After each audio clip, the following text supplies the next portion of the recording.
Cleft lip and palate is the #1 facial deformity in the world. Of those children that have cleft lip and palate, perhaps only 1 in 4 will ever receive surgery. Almost none will have speech therapy, and many will have very debilitating hearing impairments. Most will not be schooled or educated, most will not get gainful employment, and many die young. We started an organization in 2003 called RFS Earthspeak. Earthspeak meaning we wanted the children of the earth to be able to speak.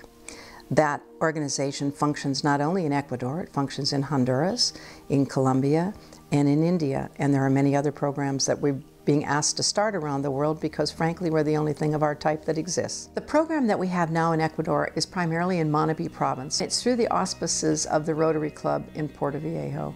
They, at their own expense, transformed their club into a cleft palate center where a child now can come in, be seen by a speech therapist that we have trained that is now being paid for by the Department of Education in Manabí province.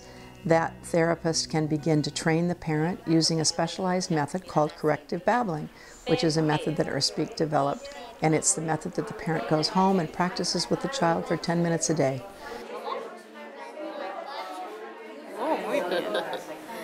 Mama. Mama. Nana.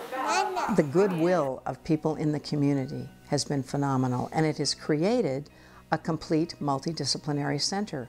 In that center, the children are seen by audiologists, they are seen by an orthodontist. Orthodontia and dentition is now available to them. This has been unheard of in most countries, and it is a complete and total package that has been done in a rural area with the people helping themselves and with our training simply being spread just as if it were a giant candle, and other candles come and light from it and light and light and light. The only thing we ask in return is that any parent that has been trained or any teacher that has been trained will pass that training on when they run into the next child that needs this. One of the many examples that we can give you here in Ecuador is a young man named Jose David. Jose's mother came to one of our very first speech camps.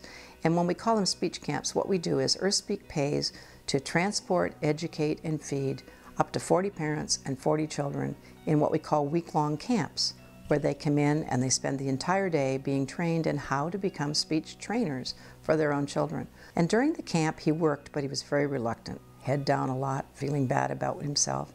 The mother went home and attempted to work with him, and it simply would not work. Jose David was too embarrassed about his speech and to be able to work effectively with his mother.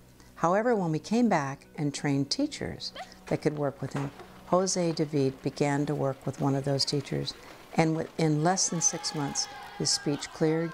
He's now a youngster that goes to school, he raises his hand, he's proud to be with other people. He's a happy kid.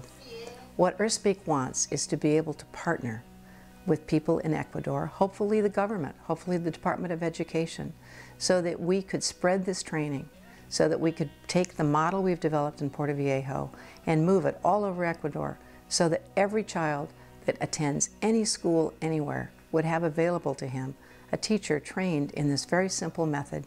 And it's something that together we could do, which would create a model not only for Ecuador, but for all of Latin America. Surgery gives a child an existence, but speech therapy and the related services give a child a life.